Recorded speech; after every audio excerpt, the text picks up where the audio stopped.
Welcome back everybody to Kamigawa Neon Dynasty as we journey into the sneak peeks in part 2 of February 4th, Fridays, Sneak Peek into Kamigawa. A set releasing on the 18th of February. They said that they're doing sneak peeks until the 5th. They didn't do any last weekend, which makes me think with how many cards we have today that this could be the entire set we're talking about today. So, let's get started. I need some caffeine, some thinking juice, and let's go ahead and get started. We start with Chainfall Centipede. No, we don't. We start with Chain Flail Centipede. It is a 3-mana equipment insect artifact creature. On its own, it's a 2/2, but whenever this creature or the equipped creature attacks, it gets +2/+0 until the end of the turn, and it reconfigures for 2 mana. I love that this thing turns into a flail. Flavorfully, this is beautiful. The art on it is beautiful. But I'm not a big fan of these equipment cards, and I don't think the equipment creatures are really getting me excited about it. I think the vehicles are just, if you're going to run artifacts, you run these vehicles. I think that's what you do. So I'm just going to say this is too slow of a card, and move on. Next, we talk about Clawing Torment, a 1-mana enchantment aura that enchants an artifact or a creature, and it says that as long as enchanted permanent is a creature, it gets -1/-1 and cannot block, and the enchanted permanent will have the ability that at the beginning of your upkeep you lose 1 life. I've seen a lot of enchantments for black that do things similar to that, but I think stopping your opponent's creatures from blocking is worth a mana, but it still ends up being too slow of a card to really justify running in your deck. So I think overall this is too slow. So just on its own first, this is worth the mana you're paying for it, without a doubt. But I think black has a lot better cards. I think that the responses you're looking for are cards that just outright destroy your opponent's cards. That's what black's known for. So I think this ends up being too slow for black, even though for its mana value, this is a great card. Next, we talk about Debt to the Commie. It is a 3-mana instant where you choose one of 2 abilities. 1, target opponent exiles a creature they control, or 2, target opponent exiles an enchantment they control. Yeah, this is a great card. You run this in, I won't say every black deck, but you run this in the blue-black ninja deck, I think, because you use this to be an anti-vehicle card or an anti-saga modification card. Because the ninjas don't really care about modifications. The ninjas do not care about running vehicles right now, I think. So you run this, at least one of these, if not 2 of these, in your ninja deck to respond to the other set cards that I think will be relevant. The other decks that you'll be facing off against. Alright, next we talk about, I'm going to try to pronounce this name, Dakuchi Silencer? Dakuchi? Maybe it's Dakuchi. My apologies. So it's a 2-mana, 2/1. Same amount of mana to play the card is ninjutsu for 2 mana. And whenever it deals combat damage to a player, you may discard a creature card, and when you do, destroy target creature or planeswalker that player controls. That's amazing!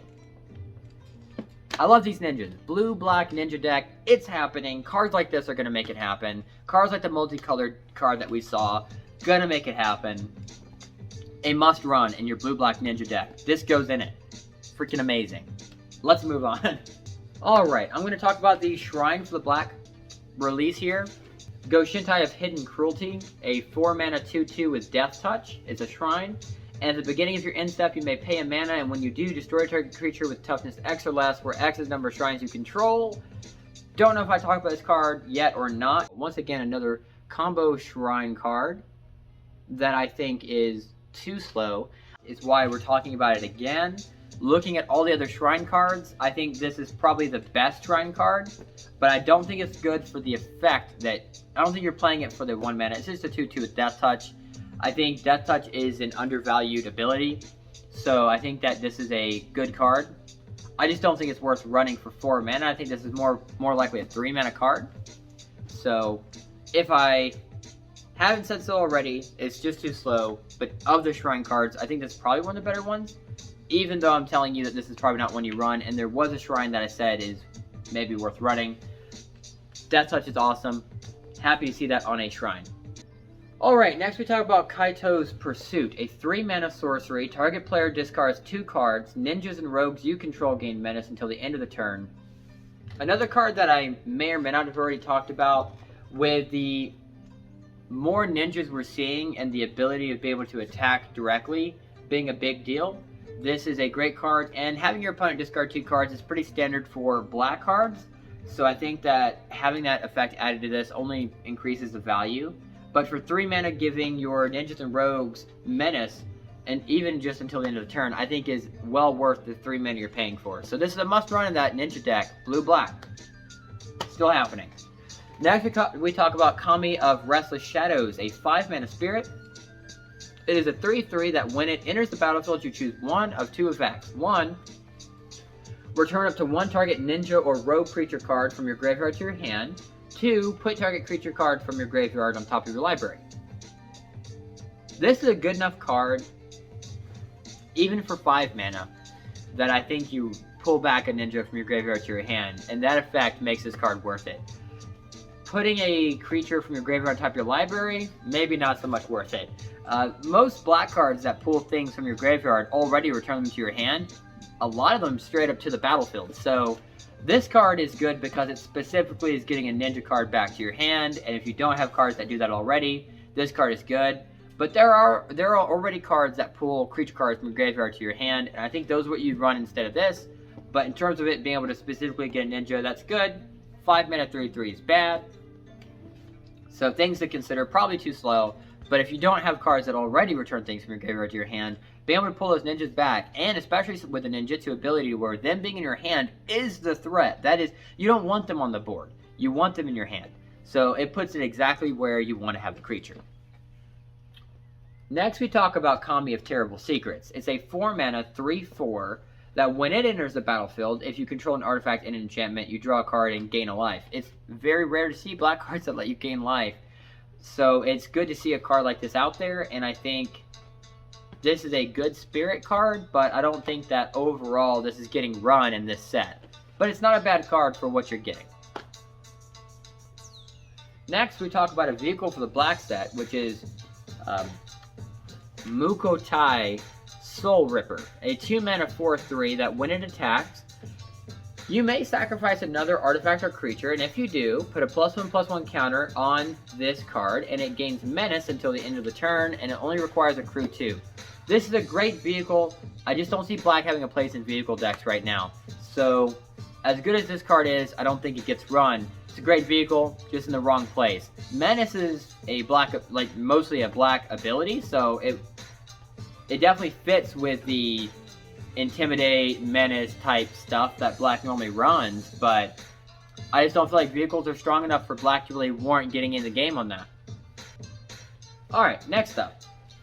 Reckoner Shakedown, a 3 mana sorcery. Target opponent reveals their hand. You may choose a non-land card from it, and if you do, that player discards that card. If you don't, you put 2 +1/+1 counters on a creature or vehicle that you control. I like the Shakedown flavor, that it's like, so I'm going to look at your hand, but you may not be discarding anything. Even if you see a card that you might want discarded, it may be worth it to do some modifying with this card. But since you're not really running vehicles with the black set right now, I think, and you're not really modifying either, I think you're doing ninjas, blue-black, then I don't think this ends up being worth it to run that part of the ability. So I think this is a 3 mana, target opponent reveals their hand and discard, you may choose and discard a non-land card from it, and that's more of a, that's a 3 mana ability. I just don't think it fits with the ninjas all that well, but it's not a bad way to slow down your opponent if you think you need to run a card like this. Alright, let's talk about our next card. Reckoner's Bargain, a 2 mana instant. As an additional cost to casting the spell, you sacrifice an artifact or a creature. You gain life equal to the sacrificed permanent's mana value and draw 2 cards. Oh yeah. Oh yeah, this is good. This is good. Again, you don't see a lot of gaining life, so sacrifice something to gain life equal to its mana value and draw 2 cards. That's worth it. You run this in black, in most black decks. Do you run it in a ninja deck? Maybe not. Most of the ninjas have low mana value. So we're probably talking about a 3 mana ninja that you'd be sacrificing. So 2 mana, sacrifice a ninja, gain 3 life, and draw 2 cards.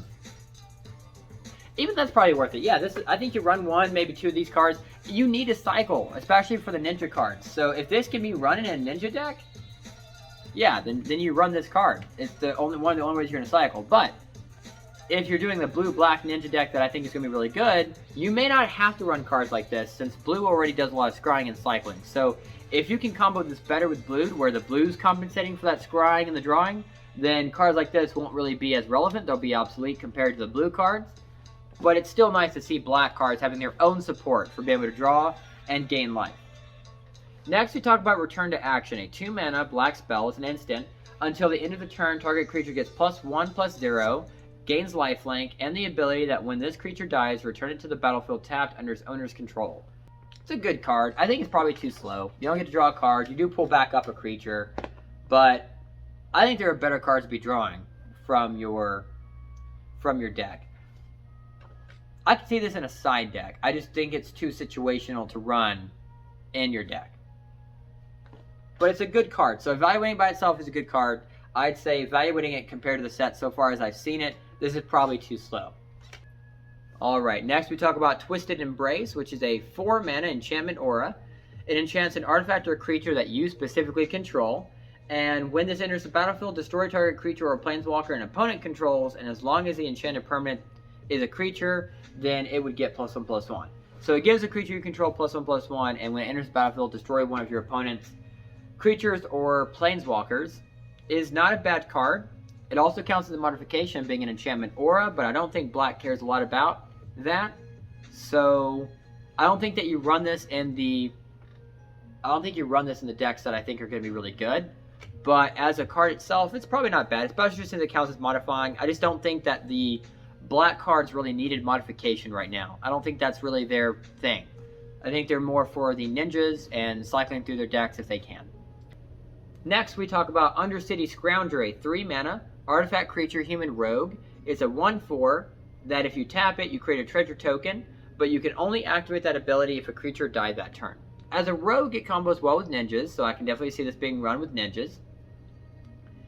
Treasure tokens are good because you can use them for any color mana, so if you're doing it a blue-black deck that I think you'd be running for ninjas, I think this is a good card. The more treasure tokens you can run, the more you can consider running another color, or at least a couple of cards from another color, that you would save these treasure tokens up for.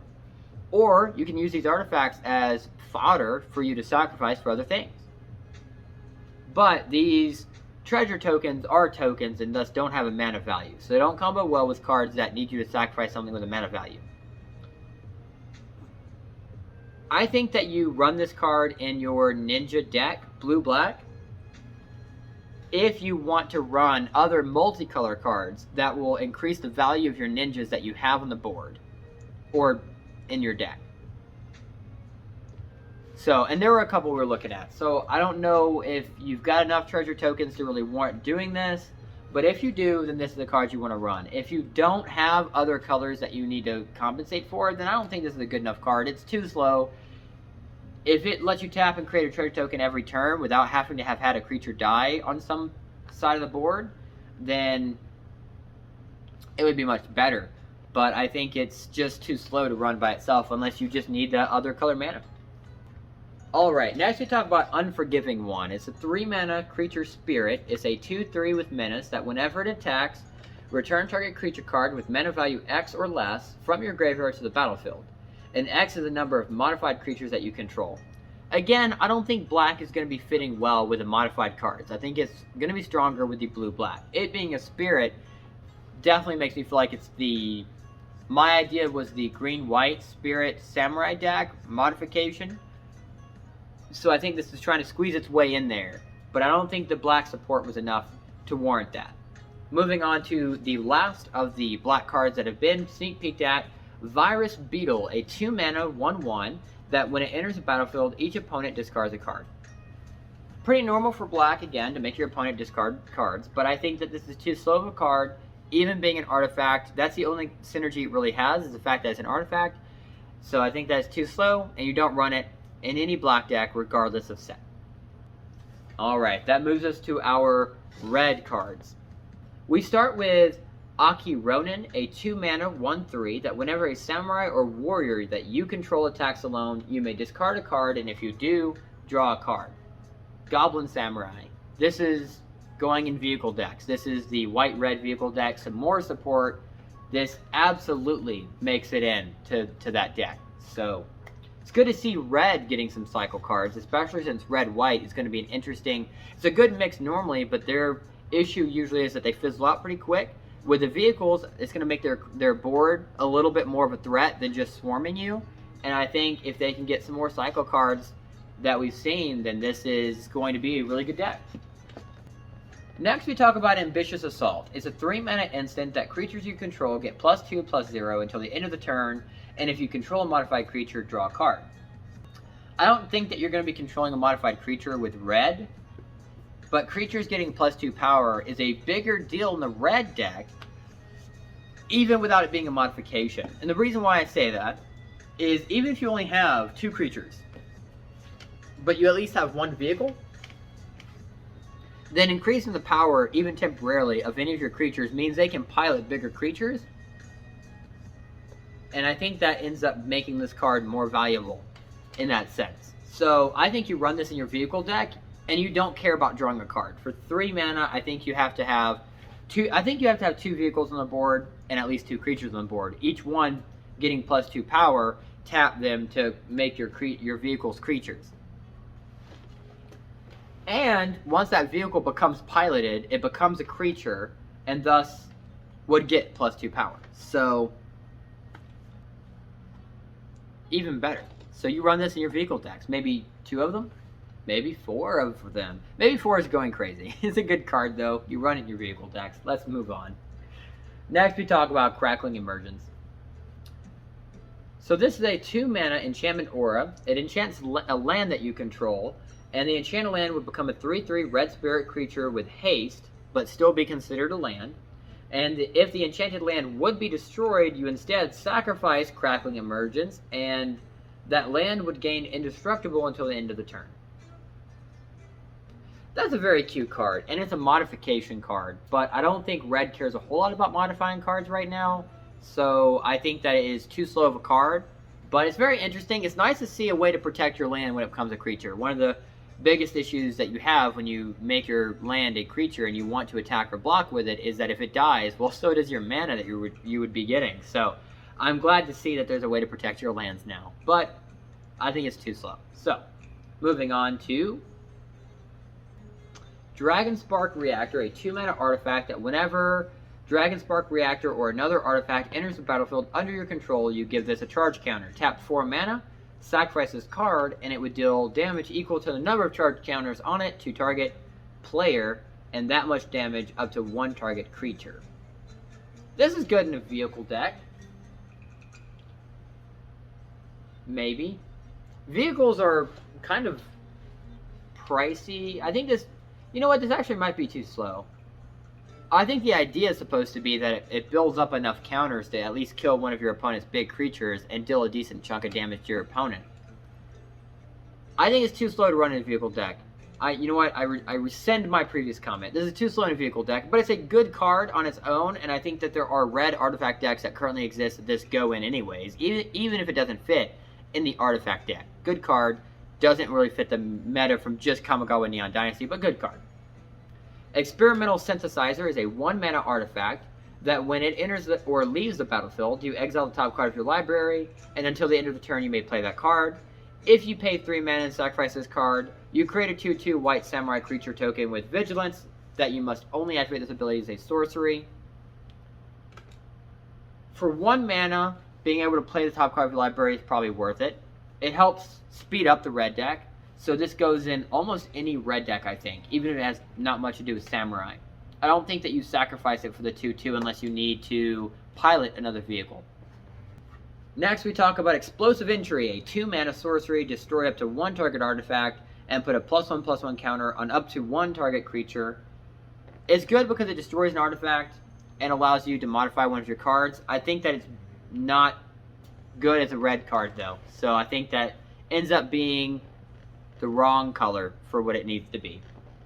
but it fits thematically. Next, we talk about Explosive Singularity. It is a 10 mana card, and as an additional cost to casting this spell, you may tap any number of untapped creatures you control, and for each creature you tap this way, it'll cost 1 colorless mana less to cast. So it's 8 colorless mana normally with 2 red. So you can reduce that 8 to theoretically 0 if you have 8 creatures on the board. This deals 10 damage to any target. Well, for 10 mana dealing 10 damage, I still don't think that's bad. But I think that if you can tap creatures, this fits well with the vehicle deck. Instead of crewing a vehicle, you're just straight up dealing 10 damage what you want. I think you run this in your vehicle deck. I think you run this in the Samurai Goblin vehicle deck and also in just a Goblin vehicle deck. You run this in a Goblin deck. I think this fits red very well, and it doesn't even have to go in a meta deck. So this is a good card. Next, we talk about Flame Discharge, a 1 red mana and then X mana that deals X damage to target creature or planeswalker, and if you controlled a modified creature as you cast a spell, it also deals an extra 2 damage to that target. I think it's too slow. I think even if you're running modified cards, it's probably too slow. It's Fireball, but with a little oomph at the end of it, which is cool, but I think that is probably too slow. Being able to deal damage to a planeswalker is good, but red already has targetable spells. It's nice that this allows you to target a planeswalker. I like that. I just don't think that you need to run... I think if you're running an anti-planeswalker deck, almost like it's black that you're running, that's going to be the one that allows you to destroy, just straight up destroy your opponent's planeswalkers. So I don't think Flame Discharge is good enough to run. Next, we talk about Gift of Wrath. An enchantment, it enchants an artifact or a creature for 4 mana, and as long as the enchanted permanent is a creature, it gets +2/+2. It also gets Menace.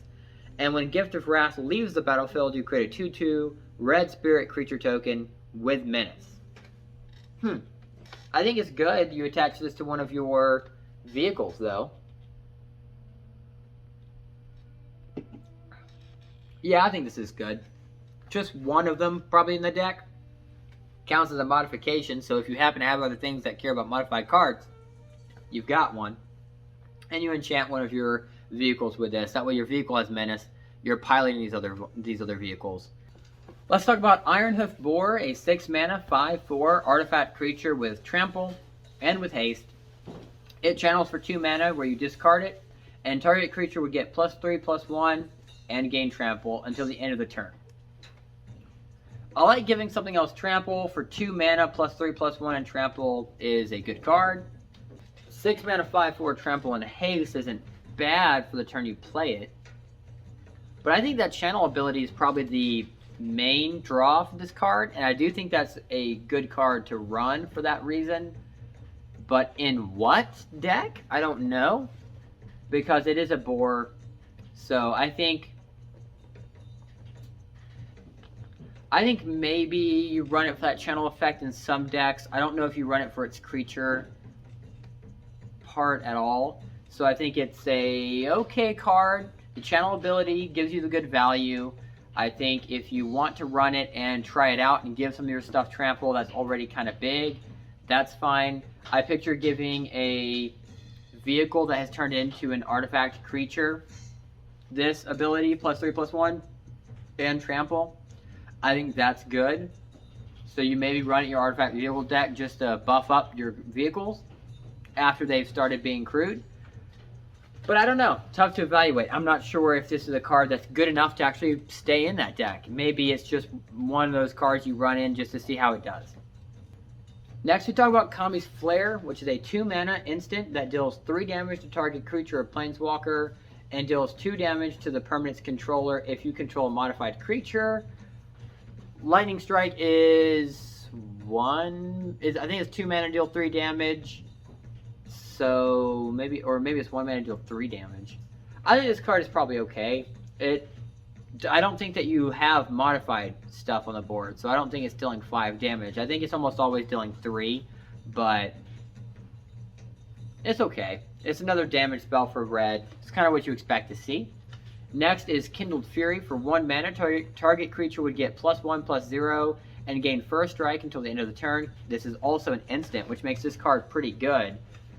because first strike is better than death touch because your creature might survive the combat, and you've been able to take out the other creature. And you've given it just enough power to maybe do that too. This is a good card. I like this being played to a vehicle where you have someone's declared a blocker, you give your vehicle first strike, and you just wipe out whatever tried to block it. That's really good. Next we talk about Ogre Head Helm, which is a 2-mana equipment. Ogre is an artifact creature. It's a 2 power, 2 toughness that gives equipped creature +2/+2. And whenever this card or the equipped creature deals combat damage to a player, you may sacrifice it, and if you do, discard your hand and draw 3 cards, and it reconfigures for 3 mana. It's a tough card to evaluate as well. For a 2 mana 2/2, that's not bad. For the reconfigure then, for 3 mana after you've already played this card, whatever it's attached to deals combat damage, you may discard your hand, draw 3, is a good way to be able to get rid of bad cards, or better than that, if you have no cards in your hand, yeah, you can discard your 0 cards you have in your hand, and then just draw up 3 cards, so that's not bad. So I think the card's pretty good. It goes on an ogre, it's an equipment ogre, so it doesn't synergize well aside from the fact it's an artifact. And that's the only thing slowing this card down. That's the only thing that makes this not as good a card as I think it could be. So does that stop it from being run in the vehicle goblin deck or the vehicle samurai deck?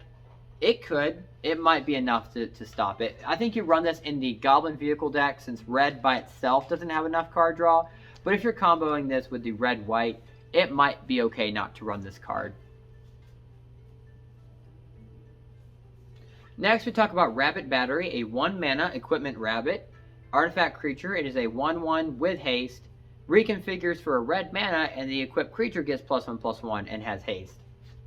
I think this is good to play on a big creature you just played out on the board, but the red cards probably aren't running a lot of that. So I think this is a cute card that doesn't make sense to run in your deck. Next, we talk about Scrapyard Steelbreaker, a 4-mana 3/4 human warrior artifact creature. For 1 mana, you can sacrifice another artifact, and it would give itself +2/+1 until end of turn. That's not good. It just buffs itself. You're destroying one of your artifacts, or it's just a 4-mana 3/4, which is also not very good. It is a warrior, so it synergizes well with a samurai that says whenever another samurai or warrior attacks alone, X, Y, or Z happens. It synergizes well with that, but I think it's too expensive to make sense to play simply because of that synergy. Next, we talk about Seismic Wave, which is a 3-mana, deals 2 damage to any target and 1 damage to each non-artifact creature target opponent controls. Dealing 1 damage to all the other creatures that your opponent controls would do well against a goblin deck, which this is red, so you're probably running that goblin deck. So I don't know if this is that good of a card. I think that's probably...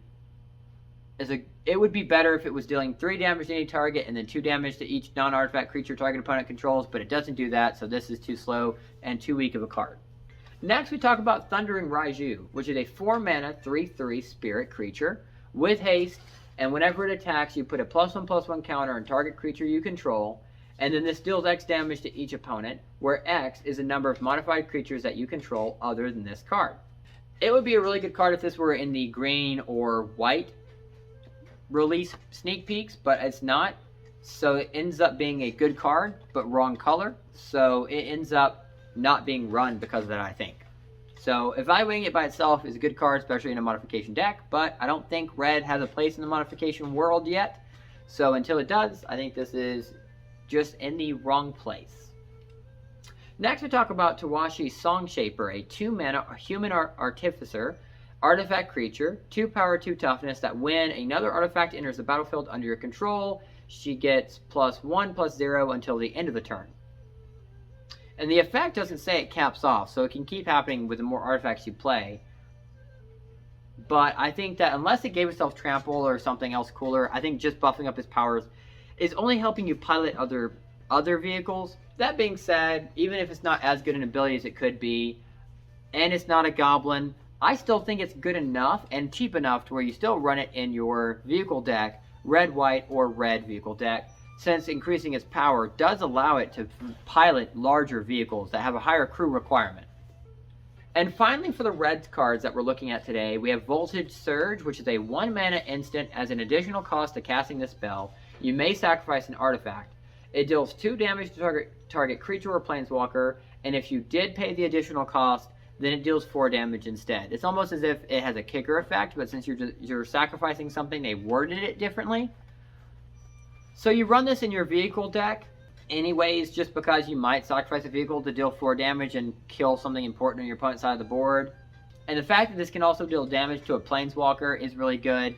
So I definitely think you run 1, maybe 2 of this card in your deck. It's cheap, it's quick. I think it's something you at least run as a response to whichever player's turn you need. That moves us to our green cards. We're going to start with the Bearer of Memory, a 3 mana human monk enchantment creature, 3 power, 2 toughness, and if you pay 6 mana, you can put a +1/+1 counter on target enchantment creature, and it would gain trample until the end of the turn. Yeah, this is really good. I don't recall how many enchantment creatures you'd be running in your modification green-white deck, but I guess I'll find out when I build it. And if I have enough, this goes in it. Otherwise, a 3 mana 3/2, not bad, but it doesn't synergize well unless you're using its ability, so it is a little bit slow, but green's used to working with slow cards. It's got early game for what it needs, so I think that you at least try to put this in your deck if you can. Otherwise, it may not make the cut simply because it may be a good card, but it's not good enough. Next, we talk about Careful Cultivation, which is a 3 mana enchantment aura. That the enchantment goes to an artifact or a creature, and as long as the enchanted permanent is a creature, it would get +1/+3, it would gain reach, and the ability to tap for 2 green mana. Or you can channel, tap 2 mana, discard this card, and create a 1/1 green human monk creature token who can also tap for 1 green mana. It's an aura, so that's really good. It counts as a modification, so I definitely think this is an auto-include in your modification deck.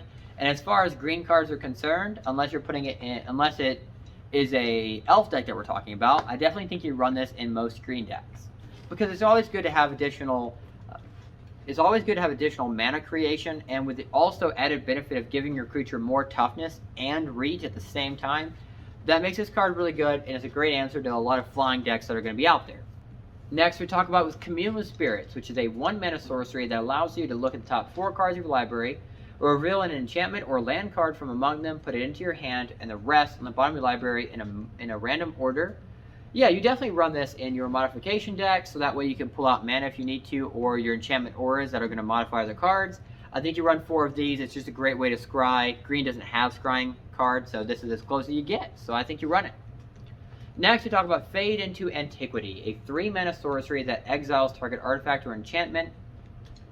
It's good. Green doesn't have a lot of exiling artifacts or enchantments. In the green-white modification deck, you'll just run the white cards that allow you to do that. But for mono green or even green comboing with like black maybe, it still would be good to run a card like this. I just don't think it's good enough to run in your multicolored deck where white has a 2 mana spell that does literally that. You exile an artifact or enchantment. Alright, next we talk about Favor of Zhukai, which is a 4 mana enchantment aura. It goes to an artifact or a creature. And as long as the enchanted permanent is a creature, it gets +3/+3 and has reach. And you can channel this for 2 mana, and you discard this card, and target creature gets +3/+3 and reach until the end of the turn. Again, this is a modification card, gives your creatures reach, which is good, so I definitely think this is auto-include in a modification deck. I will say, other than that, though, this is probably too slow, just on its own. An enchantment that gives you +3/+3 and reach, and that's all it does, is probably too slow.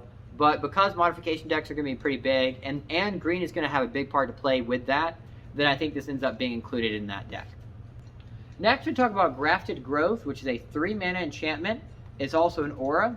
So it enchants a land, and when it enters the battlefield, you put a +1/+1 counter on target creature or vehicle you control, and the land has the ability that you may tap it for 2 mana of any one color.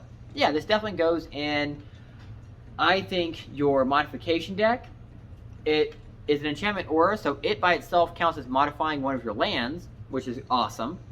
But it also counts as modifying a creature, because most of the cards that combo with modification require your modified creatures to be the prerequisite for the ability. So it modifies your land. I don't think that's going to have a lot of effects go off. So it, in addition to that, it gives you a +1/+1 counter on one of the creatures that you control. So I think that's really good. I don't think the vehicles are relevant, but it does also allow you to modify one of your vehicles. So I definitely think this goes in there. And also more mana production is great. Green's very good at doing that. Next we talk about Harmonious Immersions, which is a 4 mana enchantment aura again. And it also enchants a land. It's a 4/5 green spirit creature with vigilance and haste. It would still be considered a land, as if the enchanted land would be destroyed, you instead sacrifice this card, and the land would gain indestructible until end of turn. So it's just like the other emergence card we saw for the red. So I think that this is good because it does modify a land, but it turns that land into a creature that has an enchantment on it, which thus counts as a modified creature. So this goes in my modification deck. Other than that, this is probably too slow of a card for 4 mana, but it's good to see more enchantment auras out that can modify cards. So this definitely goes in that deck. Next, we'll talk about Invoke the Ancients, which is our green invoke card. It is a 5 mana card with heavy devotion to green, as we've seen so far with all the other invokes. This one allows you to create 2 4/5 green spirit creature tokens, and for each one of them, put your choice of a vigilance counter, reach counter, or trample counter on it. So this is pretty good as far as just evaluating this card by itself. Getting essentially 8-10 worth of stats for 5 mana is amazing, but you're separating it into 2 different creatures and giving them either vigilance, reach, or trample, whichever one you need more at the time, or maybe you need both, one on each creature. Because of that, this has a lot of utility, and it may even go in a modification deck, even though it does slow that down just a little bit. Next, we'll talk about Ogre Preserver, which is a 4 mana enchantment creature, human druid. It's a 3/3 that when it enters the battlefield, you put a +1/+1 counter on target creature that you control. It has a channel ability for 3 mana, and you discard this card, put a +1/+1 counter on each of up to 2 target creatures that you control. This is really good because it modifies with the cards you have. So once again, go straight into the modification deck. There's heavy support for modification cards in green, and as we've seen today in the white as well. So this is an auto include in that deck, and it itself counts as an enchantment for the purposes of pulling enchantment cards from the top of your deck. With a lot of these green cards that we're seeing that allow you to look at the top few cards of your deck and put enchantment in your hand, well, an enchantment creature would also count for that. So that's really good. Next, we talk about the Jukai Trainee, which is a 2 mana 2/2 human samurai that whenever it blocks or becomes blocked, it gets +1/+1 until the end of the turn. It being a samurai combos really well with a modification deck, but I think it ends up, with all the cards we've seen so far, ends up being pretty slow. The only way I see this getting run in those decks right now is as padding basically a temporary slot until you get the cards you actually want to put to replace that card. So it's not a terrible card. It does slow you down a little bit, and whereas it's a good card, it ends up being not as good as these other amazing cards we've seen so far, and unfortunately you do have to compare these cards to all the other cards you're looking at. Next we talk about the Commie for green, which is Commie of Transience, which is a 2 mana 2/2 spirit creature with trample. Whenever you cast an enchantment spell, put a +1/+1 counter on this card, and at the beginning of each of your end step, or each end step period, if an enchantment was put into your graveyard from the battlefield this turn, you may return Commie of Transience from your graveyard to your hand. That's really good. A good way to be able to pull back this card, even if it's once it's died. It has trample. It gives itself counters, and of course, it counters modifications too. So this goes really well in the Spirit Samurai modification deck, and it itself is a spirit. Next, we talk about Master's Rebuke, which is a 2 mana instant. Target creature you control deals damage equal to its power to target creature or planeswalker you don't control. I think that probably ends up being an okay card, especially with the heavy modification that you're doing, but I think maybe too slow. It is an instant, so it can be played on either player's turn, so it can be played right when the planeswalker enters the battlefield on your opponent's turn. So it might be one of those cards you run one of. You do need some responses, but the green-white modification Spirit Samurai deck, I think, ends up being strong enough to where you just keep playing your deck, and there's not a whole lot of things that your opponent can do to stop you. So you let your opponent try to get their win condition, because odds are you'll reach yours first. But if this is one of those situations where just because you can take out the planeswalker, this is worth it. Green and white don't have a lot of answers to planeswalkers right now. That's more of a red-black thing. So I think that you might run this just so you have at least an answer to that situation. Next, we talk about Season of Renewal, which is 3 mana instant that allows you to choose one or both of the following 2 effects. 1, return target creature card from your graveyard to your hand, and or 2, return target enchantment card from your graveyard to your hand.